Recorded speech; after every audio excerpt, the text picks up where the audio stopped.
Hi everyone, it's Marisa from bumblebeeapothecary.com, and today I'm here to talk about back to school time, school lunches, kids eating real food, and all of that fun stuff.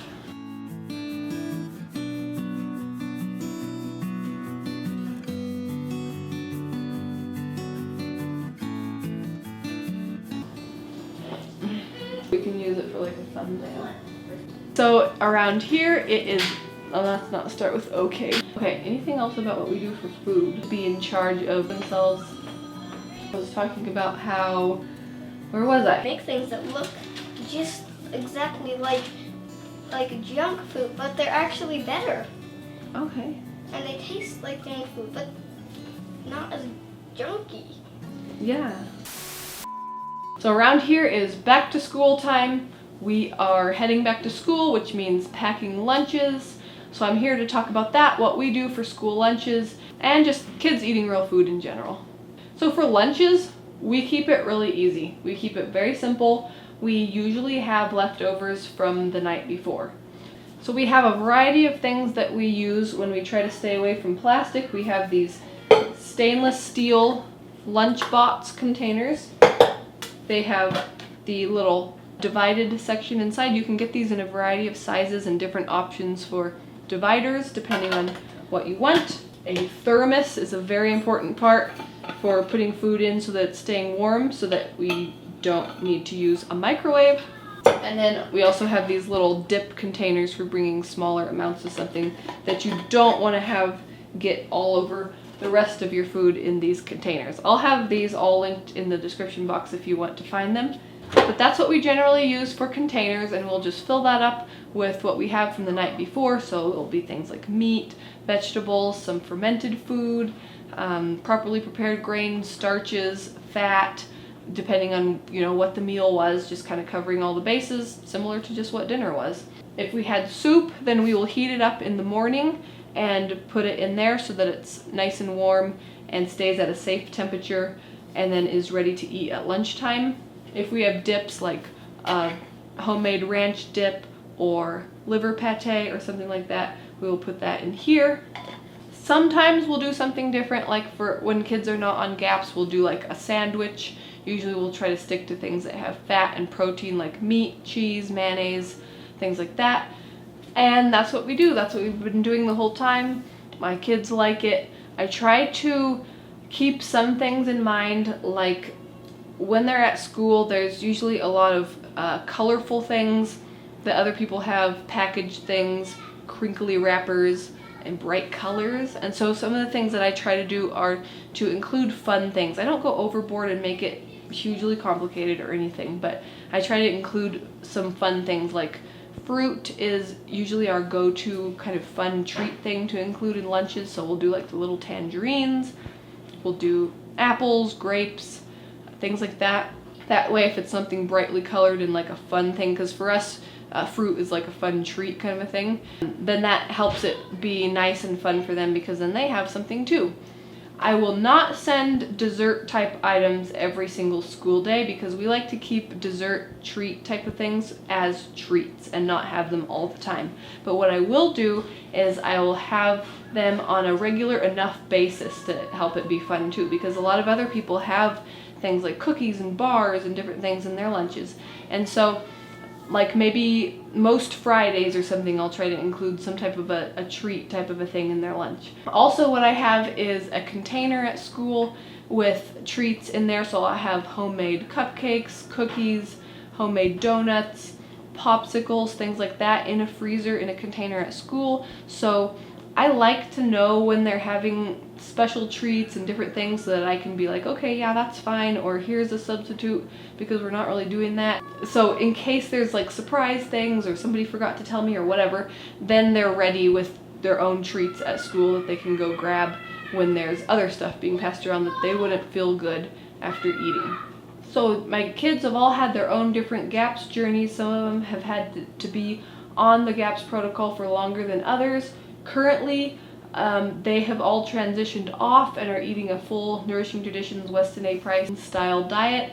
And so that doesn't mean just a free-for-all for whatever food is out there. So the way that I handle this is I try to teach, talk through stuff, explain, talk about how they feel after they eat certain things, because ultimately we want them to be in charge of advocating for themselves, making the right choices, and, you know, being well-rounded, healthy adults that have a healthy relationship with all kinds of food.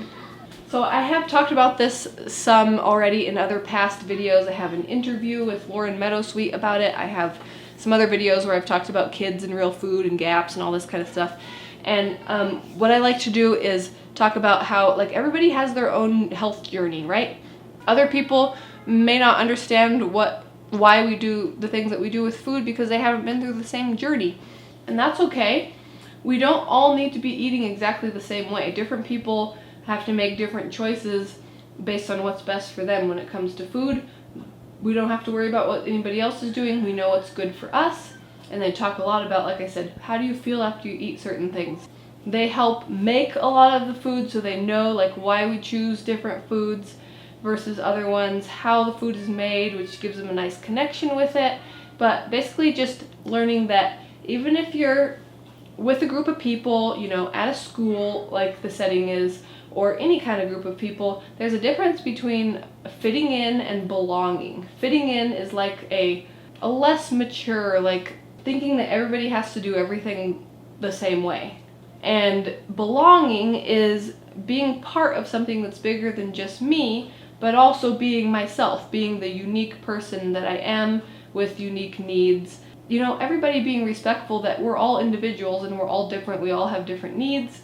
Yes, we can be part of something that's bigger than us and have the same values and all of that, while having differences in these things like what we're choosing to eat, right?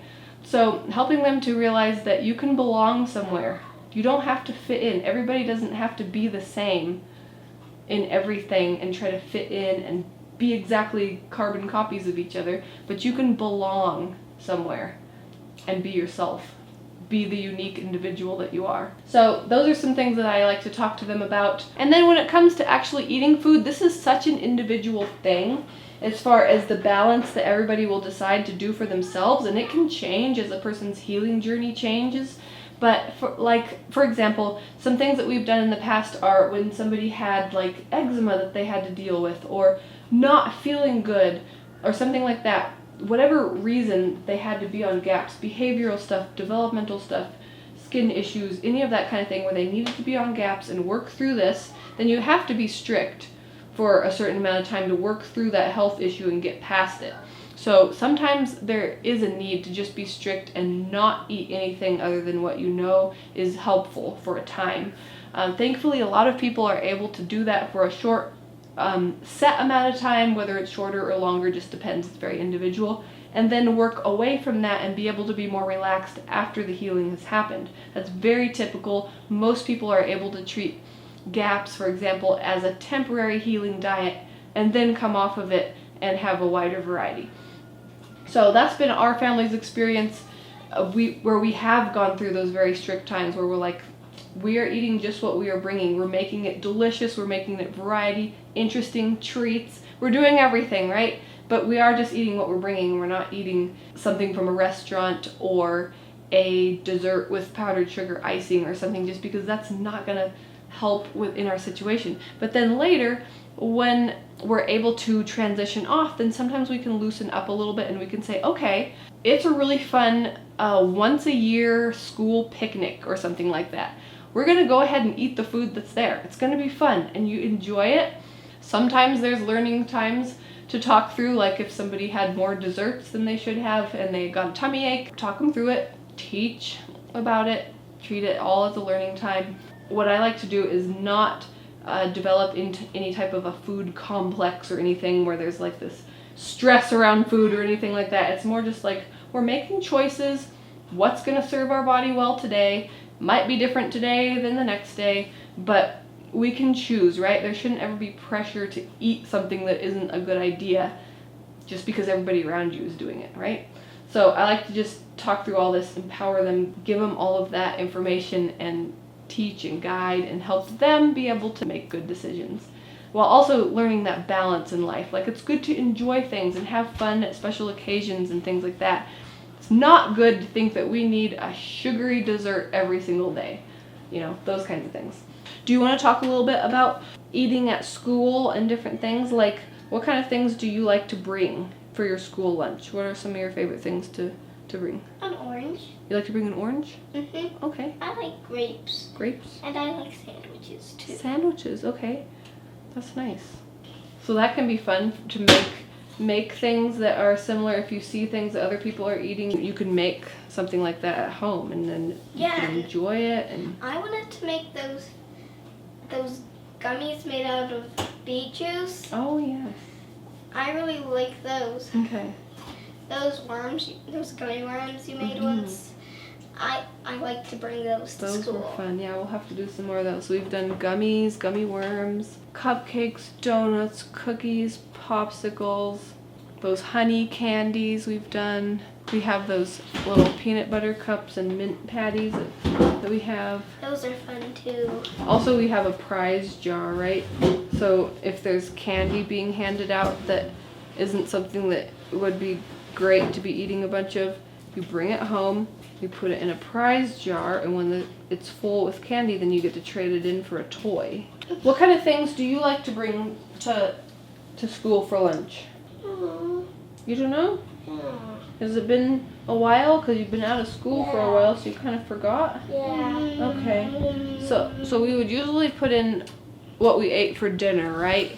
So some things would be like meatballs, maybe some carrots, green beans, sometimes rice.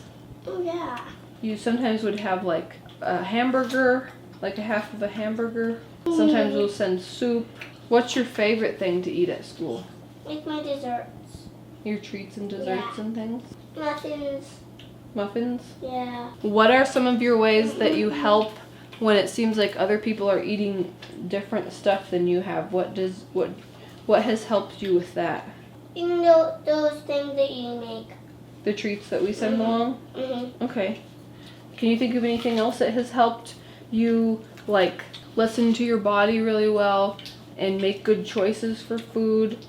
And even if you're in a place where people might be making other choices around you, what are some things that kind of help you, like paying attention to how you feel and stuff?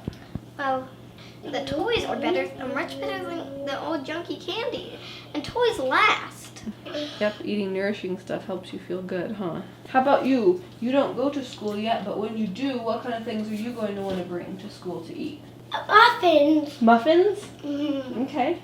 All right, I hope that you enjoyed seeing some of the ideas for what we do for school lunches, as well as how we deal with the whole thing of eating real food while being in the real world.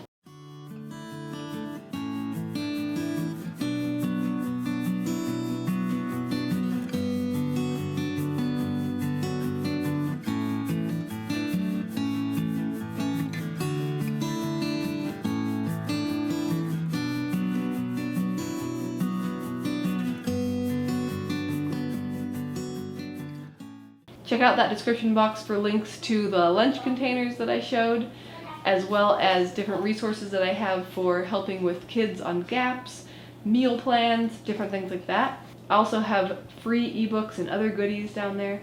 Also, stay tuned. Next Tuesday is a really big day. I am launching some brand new programs that I'm really excited about. I've been working very hard on these for many months. So make sure that you're on my email list and watch for next week's video when I announce these going live for the first time. If you did like this video, give it a thumbs up, share it with anybody else you think would find it interesting or helpful, and if you're new to my channel, please hit that subscribe button. I get out new videos every week on nourishing recipes and natural living. Thanks so much for watching. See you next time. Bye.